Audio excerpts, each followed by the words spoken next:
90% పైన అంటే 144 పోటీ చేస్తే 133 నియోజకవర్గాల పేరుతో సహా చెప్పి ఎన్ని గెలుస్తుందని ఒకేసారి చెప్పడం.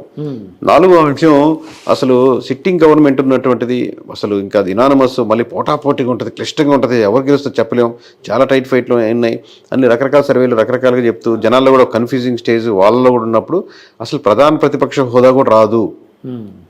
అసలు గెలవడం పక్కన పెట్టండి, ప్రధాన ప్రతిపక్ష హోదా రాదు, కేవలం 21 సీట్లు పోటీ చేసినటువంటి ఆ పార్టీకే ప్రధాన ప్రతిపక్ష హోదా వస్తుంది అనేది ఇన్ని 4 భిన్నంగా ఉన్నటువంటి లేయర్స్, 4 తూర్పు పడమర ఉత్తర దక్షిణ రకాలుగా 4 లేయర్స్ని దాంట్లో మళ్ళీ సింగిల్ నెంబర్గా చెప్పడం అనేది ఇది నెవర్ అనుకుంటున్నాను సార్.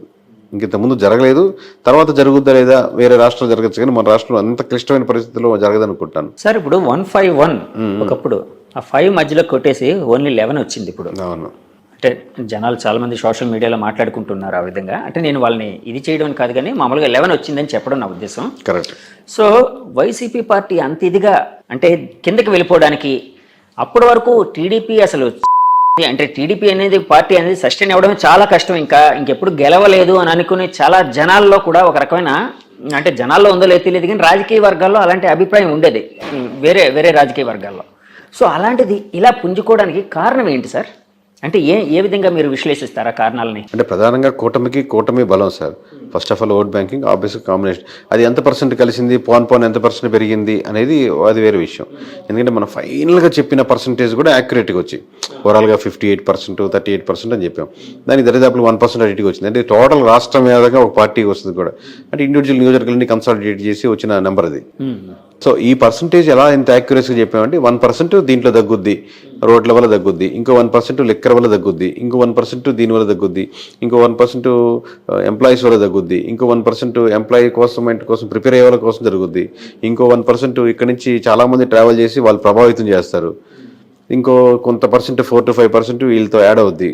ఇలా 1% అది ఓవరాల్ కాదు, నియోజకవర్గాల వరకు ఒక దగ్గర ఉండొచ్చు, ఇంకో దగ్గర రాజధాని ఎఫెక్ట్ వల్ల 2-3% వేరియన్స్ ఉండొచ్చు, ఇంకో దగ్గర వైజాగ్లో ఉండొచ్చు. ఇలా అంతా క్రోడీకరించి నెంబర్స్ చేసుకోవాల్సి వస్తుంది. అది డేటా సైన్స్లో అదొక అద్భుతం సార్. ఇక్కడి నుంచి అంతమంది జనాలు సంక్రాంతి పండుగకి యాక్చువల్గా హైదరాబాద్ చూడగానే సంక్రాంతికి బీభత్సంగా వెళ్తూ ఉంటారు ఇక్కడ ఉండే ఆంధ్ర వాళ్ళందరూ వాళ్ళ ప్రాంతాలకి. మళ్ళీ ఈ ఎలక్షన్ May 13 అలాంటి సంక్రాంతి కనిపించింది, అంటే అంత ఆ విధంగా మైగ్రేట్ అయ్యారు జనాలు. సో అది ఒక ఇన్ఫ్లుయెన్స్ చేసింది, అంటే ఈ స్టాటిస్టిక్స్ని వాటిని నెంబర్స్ని ఇన్ఫ్లుయెన్స్ చేయడానికి అది కూడా కారణం అని అనుకోవచ్చా సార్? వన్ ఆఫ్ ది, అంటే ఒక ఆ బేస్ చేసుకొని ప్రతిసారి ఓటింగ్ పర్సంటేజ్ పెరిగితే ఎప్పుడు అపోజిషన్ పార్టీ గెలుస్తుందనో, ఓటింగ్ పర్సెంట్ పెరిగితే ఎప్పుడు సిట్టింగ్ పార్టీ గెలుస్తుందో, అలా ఆ సీక్వెన్స్లో మనం చెప్పలేం. కానీ ఇక్కడ పెరిగినటువంటి ఓటింగ్ పర్సంటేజ్ మటుకు ఆబ్వియస్గా అపోజిషన్ పార్టీకి అడ్వాంటేజ్ అయింది.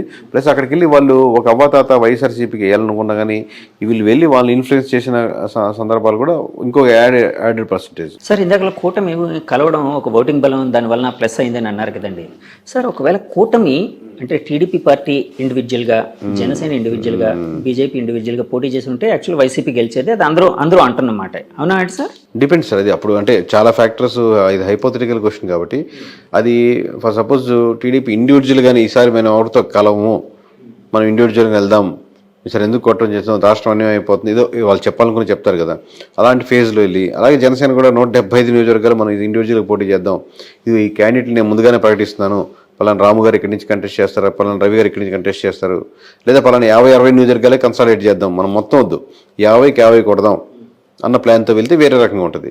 లేదు 175 పోటీ చేస్తే ఒక రకంగా ఉంటుంది. లేదు లాస్ట్లో పొత్తుల దాకా వచ్చి పొత్తులు సరిగ్గా కుదరలేదు, నువ్వు ఇచ్చేది నేను ఇచ్చేది మాట అనుకుని విడిపోయారు, అప్పుడు వేరే రకంగా ఉంటుంది. ఇలా నెంబర్ ఆఫ్ ఫ్యాక్టర్స్ బట్టి చెప్పలేం. బట్ పొత్తు లేకపోతే మటుకు చాలా నియోజకవర్గాల్లో టఫ్ ఫైట్ ఇచ్చినది. ఏ సినారియో ఏంటి అనేది ఒక్కొక్క దాంట్లో ఒక్కొక్క అడ్వాంటేజ్ ఉంటుంది. సరే, యాక్చువల్గా పవన్ కళ్యాణ్ గారు అంటే చంద్రబాబు గారు జైలు ఉదంతం జరిగిన తర్వాత పవన్ గారు వెళ్ళి యునానిమస్గా వాళ్ళకి అక్కడ ఒక సపోర్ట్ ఇవ్వడం అనేది ఈ రాజకీయ చిత్రాన్ని మార్చడానికి మెయిన్ కారణం అని భావించచ్చా సార్? ఒక షెఫాలజిస్ట్గా భావిస్తారా? అంటే దాని ముందు జరగాల్సిన నష్టాలు జరుగున్నాయండి. ఇప్పుడు 1% అని ఇంతకుముందు యాడ్ అయ్యింది. రోడ్లు ఆ రోజుతో బాగుపడలాగా, లేకపోతే ఆ రోజు నుంచి రోడ్లు బాగా లేకుండా లేవు కదా, రోడ్లు తీసుకుంది. లేదా ఎంప్లాయీస్ శాతం ఆల్రెడీ పవన్ కళ్యాణ్ కలిసినా కలవకపోయినా ఎంప్లాయీస్ అనేవాళ్ళు నెగిటివిటీ ఉన్నారు. ఇలా ఆల్రెడీ రెడీగా ఉంది. ఆ రెడీగా ఉన్నది కూటమిలో ఎవరికి వెళ్ళాలి, బీజేపీకి వెళ్ళాలా, టీడీపీకి వెళ్ళాలా, జనసేనకి వెళ్ళాలని ఆ తర్వాత మారింది. లేదు ముగ్గురు కూటమే కాబట్టి ఒక పార్టీకి వెళ్తున్నాయి. అసలు ఎవరి కేకే గారు ఎప్పటి నుంచి ఈ రంగంలోకి వచ్చారు? ఇలానే మీ పర్సనల్ లైఫ్ కోసం, మీ ప్రొఫెషనల్ లైఫ్ కోసం తెలుసుకోవాలని చాలా మందికి ఒక ఉత్సుకత అనేది అయితే ఉందండి ప్రపంచవ్యాప్తంగా.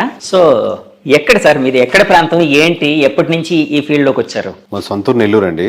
ఓకే. ఈ సర్వీస్ రాకముందు నేను 8 సంవత్సరాల వరకు సాఫ్ట్వేర్ ఇంజనీర్గా పనిచేశాను. సో దీంట్లో ప్రధానంగా రావడానికి ఒక కారణం ఏంటంటే ఏదైనా పాజిటివ్ పనులు వీళ్ళతో చేపించేదానికి ఆస్కారం ఉంటుంది ఎమ్మెల్యేలతో. ప్లస్ ఓట్ బ్యాంకింగ్ కూడా కన్వర్ట్ అవుద్ది కదా. ప్లస్ ప్రజల పల్స్ నిజంగా ఏం కోరుకుంటున్నారు, నిజంగానే అందరు డబ్బులకే ఓట్లేస్తారా, అట్లాంటి రకరకాల డౌట్స్ ఇన్ని కరెక్ట్గా మనం నిజాయితీగా చెప్తే యూజ్ అవుద్ది. ఒకటి నా స్వార్థం ఏంటంటే వాళ్ళ చేత మంచి పనులు చేయించవచ్చని, ఒకటి ఏంటంటే మంచి పనులు చేస్తే ఓట్ బ్యాంకింగ్ కూడా మారుద్దని. సో సర్వీస్ చేయించుకున్నాం, రిజైన్ చేసి సాఫ్ట్వేర్ నుంచి బయటకు వచ్చి చాలా కష్టాలు అక్క మొక్కలు తినే దగ్గర ఉంటుంది. అది ఇదే పెద్ద తేడా కాదు కానీ సో ఓవరాల్గా అది చేయడం మొదలుపెట్టింది, అది సక్సెస్ అయింది, నిజాయితీగా ఉన్నారు ఇప్పుడు. ఇంకా మీ పర్సనల్ ఎవరికి వస్తే మా మిస్సెస్ పేరు ధనలక్ష్మి, మేము హైదరాబాద్లోనే ఉంటాం. నాకు 2 కొడుకులు. పెద్దవాడు 5th క్లాస్ అవుతున్నాడు, చెగువీర వాడి పేరు. రెండోవాడు వచ్చాను, వాడికి 4 years. చెగువీర అండి, మనం చెగువీర అంటాం, అతను యాక్చువల్ ప్రొనౌన్సియేషన్ చెగువీర అంటాం. మేము మామూలుగా చెగు అని పిలుస్తాం. మీకు అంటే ఆ ఇన్ఫ్లుయెన్స్ ఏమైనా ఉందా అంటే అలాంటిది? అతను పవన్ కళ్యాణ్ గారు ఎక్కువ ఇన్ఫ్లుయెన్స్ అయ్యేవారు. చాలా లేదు సార్. మామూలు కమ్యూనిస్ట్, మా నాన్నగారు కమ్యూనిస్ట్ లీడర్ డిస్ట్రిక్ట్ వైజ్. కొంచెం బుక్స్ చదవడం, లేకపోతే ఒకసారి లాంగ్ బ్యాక్ నేను ఒక బైక్ మీద ట్రావెల్ చేస్తూ ఉన్న ఒక మూవీ ఉండేది, కంప్లీట్ మోటార్ సైకిల్ డైరీస్ అనేది ఉంది కదా. ఆ మూవీ చూశాను. మామూలుగా చూస్తున్నప్పుడు అప్పుడు ఎవరు చెగువేరు నాకేం తెలియదు అప్పటికి. మూవీ చూసి అద్భుతంగా, నాకు ట్రావెలింగ్ ఇష్టం, బైక్ అలా ట్రావెలింగ్ అనేది. తర్వాత అలా ఎవరు అప్పుడు దాంట్లో పూర్తి ట్రాన్స్ఫర్మేషన్ ఉంటుంది అనమాట. మీరు చూస్తుంటారు మోటార్ బైక్ డైరీస్, ఆ ట్రాన్స్ఫర్మేషన్ అవన్నీ చూడడం వల్ల బాగుంది ఇతను వేరంటే అప్పుడు చెగువేరు అనేది. దాని తర్వాత నన్ను గురించి తెలుసుకున్నాను. అప్పుడు వీళ్ళ ద్వారా వాళ్ళ ద్వారా పవన్ కళ్యాణ్ ఇష్టం లేకపోతే వాళ్ళ ఇష్టం సంబంధం లేదు, నేను ఇండివిజువల్గా తీసుకుంది. బట్ కోఇన్సిడెంట్లీ వాళ్ళు అదే కనెక్ట్ అయ్యింటారు, నేను అట్లా అంతే. అది యూనిక్నెస్ 50% ఏంటంటే కనెక్ట్ అని కూడా కాదు. ఇప్పుడు అనిల్, సునీల్, రవి, కిరణ్ అట్లా ఇన్ని రొటీన్ పేర్లు కదా. నేను స్కూల్స్ లో ఈ పేరు ఇంకోటి ఉండకూడదు అన్న 50% రీజన్. ఇంకోటి నేను కనెక్ట్ అయిన డైరీస్, దాంట్లో అతనికి ఆల్రెడీ ఆ పేరుకి ఒక స్టోరీ ఉంది, ఒక యూనిక్నెస్ ఉంది కదా అనేది. ఇట్లా రకరకాల కాన్సెప్ట్. ఇందాక మీరు ఒక మాట అన్నారు, షెఫాలజిస్ట్గా ఉంటే పొలిటీషియన్స్ అయితే మంచి పనులు చేయించవచ్చు. అది ఎలా సాధ్యపడుతుందండి? అంటే మనం సర్వే అండ్ స్ట్రాటజీస్ కదా సార్. ఎమ్మెల్యే కలుస్తాం, వాళ్ళు సర్వే రిపోర్ట్ ఇస్తాం కదా. లాస్ట్లో మీరు ఇక్కడ నెగిటివిటీ చెప్తున్నప్పుడు మీరు ఈ పనులు చేయండి సార్, అక్కడ యూజ్ అవుద్ది చెప్తాం కదా. ఆయనకి అడ్వైజ్ చేస్తాం, స్ట్రాటజీ కూడా చెప్తాం కదా ఎక్కడెక్కడ నెగిటివిటీస్ ఉన్నాయో. అప్పుడు ఆ థింగ్స్ చెప్పేటప్పుడు కొంచెం అక్కడ ఏదో ఎలక్షన్స్లో పెట్టుకునే డబ్బులు, లాస్ట్ మినిట్లో పెట్టే డబ్బులు పెద్ద ఓటింగ్ % డిఫరెన్స్ ఉండదు. అది అమౌంట్ దీని మీద ఇన్వెస్ట్ చేయండి, మంచి పని మీద, ఇక్కడ కార్యక్రమం మీద. ప్రజలకి ఎంతో హెల్ప్ అవుతుంది. మీకు ఆయన కావాల్సింది ఏంది? ప్రజలకు గెలిప పక్కన పెడదాం, గెలవాలి. పోటీ చేసినప్పుడు గెలవాలి, ఫస్ట్ రీజన్ అదే. ఆ రీజన్ సక్సెస్ఫుల్ అవుతుంది కదా. అదే వేరే దగ్గర పెట్టే బదులు, రేపు పొద్దున్న లాస్ట్లో 20 కోట్లు 40 కోట్లు పెట్టే బదులు ఇక్కడ 2 కోట్లు పెట్టి ఈ గ్రామంలో ఈ సమస్యను తీర్చగలిగితే ఇది స్టాండ్గా ఉండిపోతారు. దాన్ని అడ్వర్టైజ్ చేసుకుని ఇంకో ₹1 పెట్టి అదే సమస్య.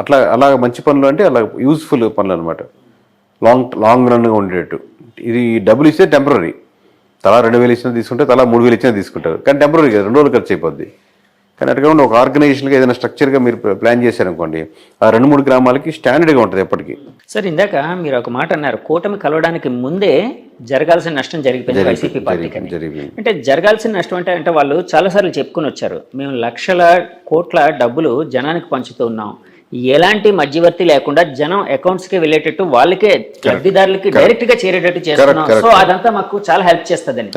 సో నష్టం అన్నారు కదా సార్, ఆ నష్టం ఏంటి సార్? అంటే 3 రాజధానులు ఇలాంటివి ఏమైనా నష్టపరిచాయా వాళ్ళని? అంటే హెల్ప్ చేసింది ఆ మాట. వెల్ఫేర్ స్కీమ్స్ ఖచ్చితంగా పాజిటివ్ ఉంటుంది సార్, దాంట్లో డౌట్ లేదు. కాబట్టి ఎంత పాజిటివ్, ఒక 5% యాడ్ అవుద్ది అనుకోండి, అది ఒక్కటే సరిపోదు కదా గెలుపుకి. మీరు ఆల్రెడీ 25% ఎంత ఓట్ బ్యాంకింగ్ ఉందనుకోండి, ఇంకో 5% 30కి వస్తారు.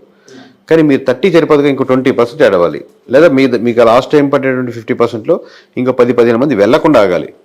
అప్పుడు కానీ మీరు 30కి రారు. ఇప్పుడు మీరు వెళ్లకుండా ఆగాలంటే రోడ్లు బాగుండాలి. రాజధాని ఇష్యూలో నిజంగా రాజధాని కాకుండా రాజధాని పక్కన పెట్టు, ఇది బాగుంది చూడు అని ఆల్టర్నేటివ్ ఉండాలి. రాజధాని కాన్సెప్టే కాదు, దాన్ని మించిన ఎమోషన్. మీరు ఒక దాంతో సఫర్ అవుతున్నారు, నాకు ప్రమోషన్ కావాలంటే ఖచ్చితంగా ప్రమోషన్ ఇవ్వాలండి, శాలరీ పెంచుతాను, ఓకే అంటే ప్రమోషన్ పక్కన పెట్టి మీకు శాలరీ సాటిస్ఫై అయ్యారు. సో ఆ ఎమోషన్ ని కనెక్ట్ చేయడం ఏదో అంతే, 100%. లేకపోతే ఇన్ని రకాలుగా డ్యామేజ్ అవ్వదు, ఇన్ని లేయర్లు.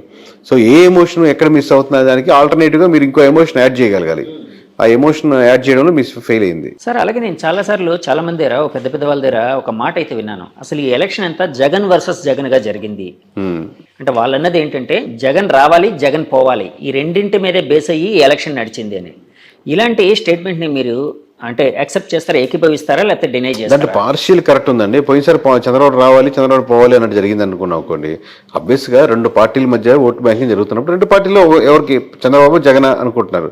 వీళ్ళు చెప్పేటప్పుడు జగన అని వీళ్ళు దాన్ని ప్రమోట్ చేస్తున్నారు. బట్ యాక్చువల్లీ ఏంటంటే ఏ నియోజకవర్గంలో ఆ నియోజకవర్గంలో ఓటేస్తారు. ఇప్పుడు మొత్తం రాష్ట్ర వ్యాప్తంగా నా ఓటు రిప్రజెంట్ చేస్తున్నాను అని కాదు కదా.